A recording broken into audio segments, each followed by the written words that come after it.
Dear parents, नमस्कार। कैसे हैं आप लोग? आशा करता हूँ आप सभी लोग बहुत अच्छी तरह से होंगे। और अब आपके बच्चे, आपके बेटे, आपकी बेटियाँ वो आपके पास पहुँच गए हैं, क्योंकि वेकेशंस हो गए हैं। यहाँ पर मार्च में वो आपके पास ही रहेंगे।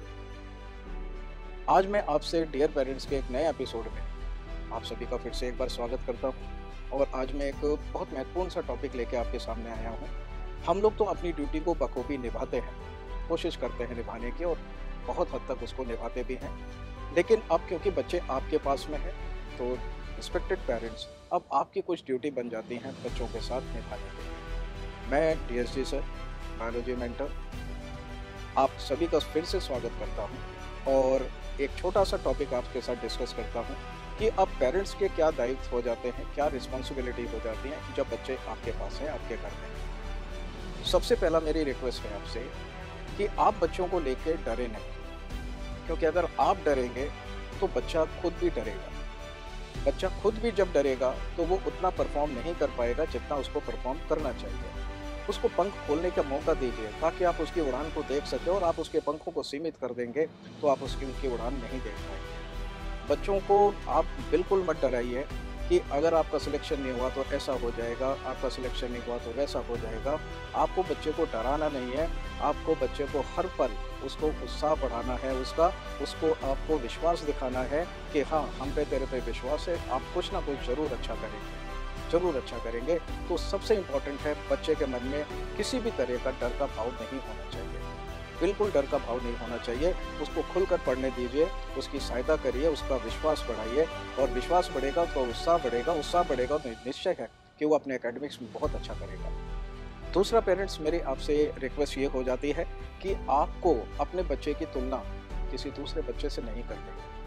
घर में अक्सर हो जाता है, किसी एक्स बुआ का बेटा या किसी एक्स बुआ की बेटी जो होती है, देखो क्या कर रही है, देखो उसने क्या कर लिया है, देखो वो कहाँ सिलेक्ट हो गई है। आपके बच्चे की तुलना आप अपने कोई भी रिश्तेदार हो उसके बच्चे के साथ नहीं करिए, क्योंकि आपका बच्चा यूनिक है। आपका बच्चा यूनिक है, आपका बच्चा उस एक्स बच्चे से या एक्स बेटे से डिफरेंट है। ईश्वर ने हम सब की किताब अलग लिखी हुई है। अगर हम किसी और की किताब को कॉपी करेंगे तो ज़िंदगी भर सिलेबस पूरा नहीं कर पाएंगे, हम उन ऊंचाइयों को नहीं छू पाएंगे जहाँ पे हमको होना चाहिए। तो आपको डरना नहीं है, आपको बच्चे को डराना नहीं है। बच्चे को बात बात पर यह नहीं कहना है कि मैंने तेरे ऊपर इतना इन्वेस्ट किया है, तू पढ़ नहीं रहा है, मैंने तेरे पे इतना इन्वेस्ट किया है, आप ये नहीं कर रहे हो। क्योंकि बच्चे को आप बार बार बोलेंगे तो उसके मन में बैठ जाएगा, और बैठ गया उसके मन में तो वो अपने एकेडमिक्स में जितना उसको करना चाहिए उसको नहीं कर पाएगा। तो डियर पेरेंट्स, मेरी आपसे रिक्वेस्ट है कि आप यहाँ पर बिल्कुल भी बच्चों को नहीं डराएंगे, आप उनको सपोर्ट रहिए। आप बोलिए, आप मेहनत करिए, मैं हूँ, मैं तेरे पीछे खड़ा हुआ हूँ। ये इतना भाव अगर आप उनको दे देंगे, बच्चा खुल के पढ़ाई करेगा, क्योंकि उसके मन में किसी प्रकार का कोई भय या डर नहीं होगा। दूसरा, हमको कंपैरिजन नहीं करना है किसी भी साथ में। तीसरा आ जाता है, वो एकेडमिक्स का आ जाता है, जो बहुत इंपॉर्टेंट पार्ट होता है। हम लोग क्लास में इसको डिलीवर करते रहते हैं, लेकिन आपकी ड्यूटी, क्योंकि बच्चा अब आपके पास में है, आप उसको एकेडमिक्स में उसकी सीटिंग कैपेसिटी को प्लीज़ बढ़ाइए, उसको बैठने की आदत डालिए। क्योंकि अगर वो बैठेगा नहीं तो 3 घंटे का एग्ज़ाम पूरा कैसे करेगा। और उसने अगर बैठने की आदत हो जाती है तो आधी लड़ाई हम लोग जीत जाते हैं, आप भी जीत जाते हैं और हम भी जीत जाते हैं। और सबसे इम्पोर्टेंट है, बच्चा भी जो होता है वो अपनी आधी लड़ाई को जीत जाता है, क्योंकि उसको सीटिंग की आदत पड़ गई है। सीटिंग के बाद में अब आ जाता है रूटीन। एक हेल्दी रूटीन उसको फॉलो कराइए, एक हेल्दी रूटीन फॉलो कराइए। जो हेल्दी रूटीन में उसके जागने और सोने की साइकिल को मेंटेन करवाइए। बच्चे देर देर रात तक जगते हैं, सुबह देर तक उठते हैं, 10-11 बजे तक उठते हैं। ये ना उनके लिए अच्छा है, ना उनके शरीर के लिए अच्छा है। तो बच्चे के अंदर, अभी आपके पास वो 1 महीने के लिए बच्चा है, उसकी अंदर एक अच्छी हैबिट दिलवाइए ताकि वो एक अच्छे रूटीन को फॉलो कर सके। तीसरा आ जाता है कि यहाँ पर हेल्थ इश्यूज़ आते हैं।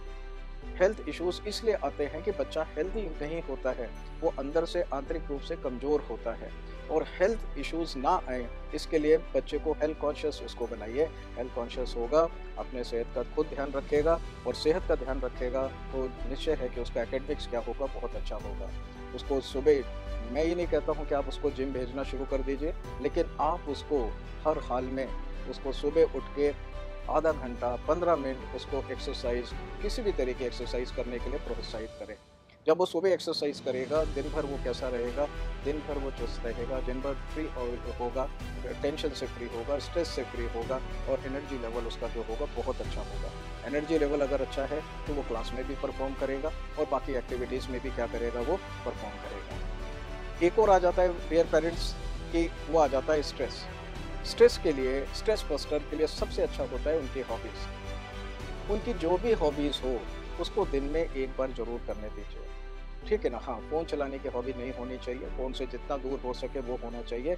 उनकी हॉबीज़ को प्रोत्साहित करिए, उनको हतोत्साहित मत करिए, क्योंकि वो जो भी उनकी हॉबी है, वो चाहे खेलने की हो, वो गाना सुनने की हो, गाना गाने की हो, वो डांस करने की हो, कोई भी हॉबी हो, अगर वो दिन में 1 घंटा, आधा घंटा कर लेता है, उसमें किसी तरह का नुकसान नहीं है बल्कि फ़ायदा होगा। फ़ायदा क्या है कि वो स्ट्रेस से क्या होगा, उसको निजात मिलेगी। क्योंकि बहुत सारा स्ट्रेस बच्चा लेके जीता है यहाँ पर, तो ये मैंने आपको यहाँ पर इसके लिए बताया। और जो बच्चा आपके घर में है उसको बहुत अच्छा वातावरण दीजिए पढ़ने के लिए, पॉजिटिव वातावरण दीजिए, उसको हमेशा उत्साहित करिए कि तू बहुत अच्छा करेगा, बहुत अच्छा करेगा या बहुत अच्छा करेगी। हतोत्साहित बिल्कुल मत करिए और बच्चा आपका देखिएगा, उसका केवल एकेडमिक्स नहीं होगा, उसका चतुर्मुखी विकास होगा, हर तरह से वो विकास करेगा। होलिस्टिक डेवलपमेंट जिसे हम बोलते हैं, उसका विकास उस तरह होगा। तो अंत में मैं आपसे इतना ही कहना चाहता हूँ, बच्चे को डराइए मत और आप खुद भी मत डरिए, उसकी तुलना किसी से मत करिए, क्योंकि वो आपका बच्चा यूनिक है अपने आप में। तीसरा मैंने बोला एकेडमिक्स, उसकी सीटिंग बढ़ाइए, सीटिंग बढ़ाने के लिए उसको प्रोत्साहित करिए, ठीक है? और उसके बाद आपका आ जाता है उसका रूटीन सेट करिए, उसकी स्लीप और वेक साइकिल को कंट्रोल करिए, अच्छी स्लीप और वेक साइकिल के लिए उसको प्रोत्साहित करिए। हेल्थ कॉन्शियस बनाइए, हेल्थ कॉन्शियस होगा, हेल्दी होगा तो ब्रेन हेल्दी होगा तो सारी चीज़ें बहुत अच्छी तरह से करेगा। और स्ट्रेस दूर करने के लिए उसकी हॉबीज़ को मत मारिए, उसको जीने दीजिए, उसकी हॉबीज़ के साथ उसको जीने दीजिए, वो उसके स्ट्रेस को दूर करेंगे। स्ट्रेस दूर होगा तो वो बहुत आसानी से अपने एकेडमिक्स में क्या करेगा, बहुत अच्छा वो कर लेगा। और अंत में मैंने बोला कि एक स्ट्रेस फ्री एनवायरनमेंट दीजिए उसको पढ़ने के लिए, उसको आदत डलाइए, कम से कम 3 से 4 घंटे वो बैठ के एक जगह पढ़ सके। और इन सभी चीज़ों के साथ में डियर पेरेंट्स, अगर आप ये सारी चीज़ें कर लेते हैं तो आप और हम मिल के, हमारा सिस्टम मिलकर उस बच्चे को उन ऊंचाइयों पे ले जाएंगे जहाँ पे सपनों में भी नहीं सोचा होगा। तो मैं डीएसजी सर, मेंटर बायोलॉजी, अपना आकाश, यहीं पे अपने संवाद को अंत करता हूँ। नमस्कार।